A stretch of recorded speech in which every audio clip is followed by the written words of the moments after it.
Menteri Sekretaris Negara Bapak Prasetyo Hadi nggak hadir ya? Ternyata Bu, orang Kemenku salah ketik juga Bu. Yang saya hormati, eksekutif dan kementerian lembaga, ketua dan jajaran aktif Badan Pemeriksaan Keuangan BPK, Menteri Sekretaris Negara Bapak Prasetyo Hadi nggak hadir ya? Ternyata Bu, orang Kemenku salah ketik juga Bu. Menteri Pendayagunaan Aparatur Negara dan Reformasi Birokrasi Ibu Rini Widianti ini hadir juga.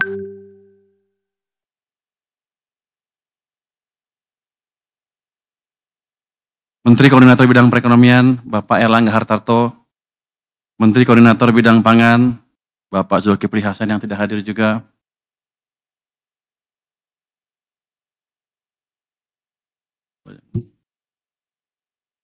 Ini mesti dibacain semua. Saya ikut baca semua aja ya Pak ya. Katanya di sini perintahnya dibaca semua. Menteri Koordinator Bidang Pemberdayaan Masyarakat Bapak Muhaimin Iskandar atau yang mewakili Menteri Dalam Negeri Bapak Tito Karnavian dihadiri oleh Wakil Menteri Dalam Negeri Ibu. Menteri Luar Negeri Bapak Sugiono atau yang mewakili Kepala Kepolisian Negara Republik Indonesia Bapak Listio Sigit Prabowo atau yang mewakili Jaksa Agung Republik Indonesia Bapak Sani Tiar Burhanuddin atau yang mewakili Menteri Pertahanan Republik Indonesia Bapak Syafri Samsudin atau yang mewakili Menteri Hukum dan Hak Asasi Manusia Bapak Supratman Andi Aktas atau yang mewakili Menteri Kesehatan Republik Indonesia Bapak Budi Gunadi Sadikin atau yang mewakili anggota 2 Badan Pemeriksa Keuangan Bapak Daniel Lumban Tobing, Ketua Harian Dewan Energi Nasional sekaligus Menteri Energi dan Sumber Daya Mineral Bapak Bahlil Lahadalia atau yang mewakili Wakil Kepala BPKP Ibu Agustina Arumsari atau yang mewakili Pimpinan DPR RI Ibu Puan Maharani atau yang mewakili Pimpinan Badan Anggota DPR Bapak Muhyiddin M. Said hadir di sini. Pimpinan Komisi 11 Bapak Muhammad Misbakun dan Bapak Dolfi OFP, Bapak Dolfi tidak hadir. Pimpinan Komite 4 DPD RI Ibu Sinta Rosma Yenti atau yang mewakili. Mahkamah Konstitusi Bapak Soehartoyo atau yang mewakili hadir. Ketua Komisi Yudisial Bapak Amzulian Rifai atau yang mewakili. Otoritas Jasa Keuangan diwakili oleh Bapak Dian Edinare dan Ibu Frederika Widiasari Dewi. Pelaksana tugas Ketua Lembaga Penjamin Simpanan LPS Pak Didi Madiono. Kepala Indonesia Investment Authority Bapak Rida DM Wirakusuma atau yang mewakili. Kamar Dagang dan Industri Indonesia Bapak Anindya Novian Bakri atau yang mewakili. Asosiasi Pengusaha Indonesia Ibu Sinta Wijaya Kamdani atau yang mewakili. Ibu Sri Mulyani Indrawati. Para Menteri Keuangan dan pejabat eselon, para Wakil Menteri Keuangan dan pejabat eselon 1 Kementerian Keuangan beserta jajaran, para pimpinan Special Mission Vehicles Kementerian Keuangan, seluruh pegawai dan non-pegawai Kementerian Keuangan, serta masyarakat luas yang mengikuti acara ini melalui kanal media online, dan para tamu undangan dan hadirin sekalian. Pertama-tama, marilah kita panjatkan puji syukur kehadirat Tuhan yang Maha Esa, karena atas rahmat dan karunia-Nya kita semua dapat berkumpul di sini dalam keadaan sehat. Hari ini adalah momen yang penuh makna bagi saya pribadi, sekaligus bagi kita semua, karena menandai dimulainya babak baru pengabdian saya di Kementerian Keuangan. Saya merasa sangat terhormat atas kepercayaan yang diberikan kepada saya oleh Bapak Presiden untuk menjabat sebagai Menteri Keuangan Republik Indonesia. Amanah ini tidak ringan, karena dunia dihadapkan dengan tantangan yang semakin kompleks, baik dari sisi geopolitik, teknologi, maupun perubahan iklim. Dari dalam negeri pun ada tantangan dari sisi program prioritas pemerintahan yang harus kita kawal agar berjalan dengan mulus. Dengan kerendahan hati, saya mohon dukungan seluruh jajaran Kementerian Keuangan untuk bekerja bersama saya guna memastikan bahwa kebijakan fiskal tetap berperan sebagai instrumen yang kuat dalam menjaga stabilitas, mendorong pertumbuhan ekonomi, dan mewujudkan kesejahteraan bagi seluruh rakyat Indonesia. Bapak, Ibu, dan para hadirin yang saya hormati, izinkan saya menyampaikan rasa hormat dan apresiasi setinggi-tingginya kepada Ibu Sri Mulyani Indrawati. Di bawah kepemimpinan beliau, Kementerian Keuangan berhasil menjaga stabilitas fiskal Indonesia di tengah dinamika global, melakukan efisiensi anggaran, dan mengawal program-program prioritas pemerintah hingga RAPBN 2026.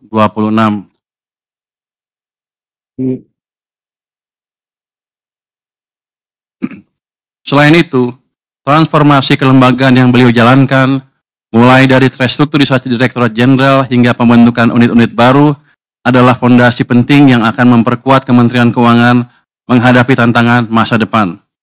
Integritas, profesionalisme, dan reputasi internasional yang beliau bawa telah menjadi teladan bagi kita semua, sekaligus menjaga kredibilitas Indonesia di mata dunia. Untuk itu, saya atas nama pribadi dan seluruh jajaran Kementerian Keuangan mengucapkan terima kasih sebesar-besarnya kepada Ibu Sri Mulyani.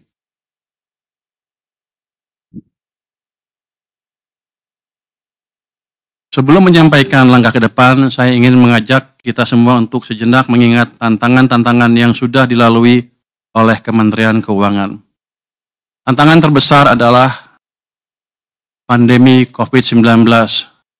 Saya yakin semua masih ingat pandemi COVID-19 yang awalnya adalah krisis kesehatan, kemudian berkembang menjadi krisis ekonomi. Lalu terjadi juga perang di Ukraina yang membuat tantangan perekonomian global semakin berat. Di saat krisis tersebut, saya ingat kita berusaha sangat keras melakukan langkah-langkah luar biasa untuk memastikan bahwa perekonomian kita tetap bergerak yang dikemas dalam Program Pemulihan Ekonomi Nasional atau PEN.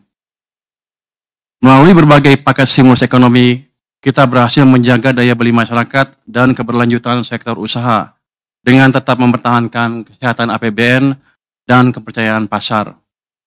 Ini semua tidak mungkin tercapai tanpa kerja keras dan kerjasama yang solid dari seluruh jajaran Kementerian Keuangan. Saat sibuk menghadapi krisis, Kementerian Keuangan juga tidak berhenti melakukan reformasi. Justru, kita memanfaatkan krisis untuk mendorong perubahan struktural.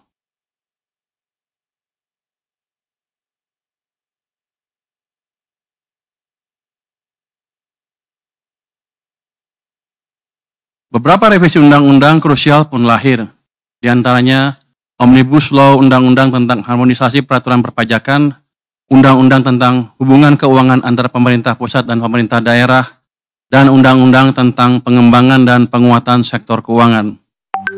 Banyak mimpi yang sudah terwujud, tetapi masih banyak juga pekerjaan rumah yang harus kita selesaikan.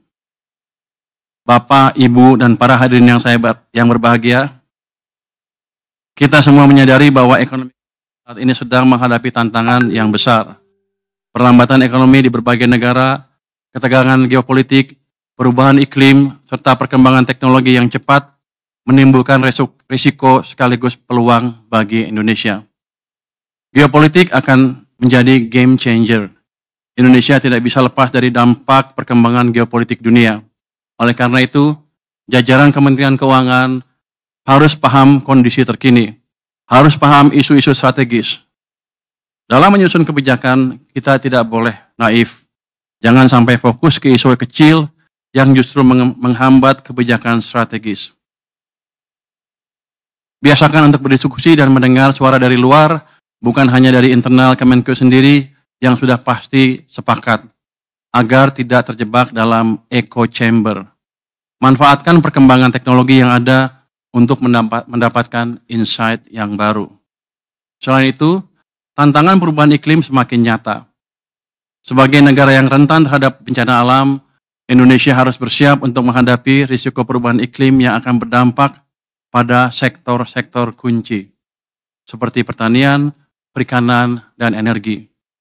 Peran Kementerian Keuangan dalam merancang kebijakan fiskal yang mendukung pembangunan berkelanjutan sangat krusial. RAPBN 2026 dirancang untuk menjaga kesinambungan kebijakan fiskal yang disiplin sekaligus berpihak kepada rakyat. Fokus utamanya diarahkan pada penguatan ketahanan pangan, peningkatan kualitas pendidikan, perluasan layanan kesehatan, serta pelindungan sosial bagi kelompok rentan.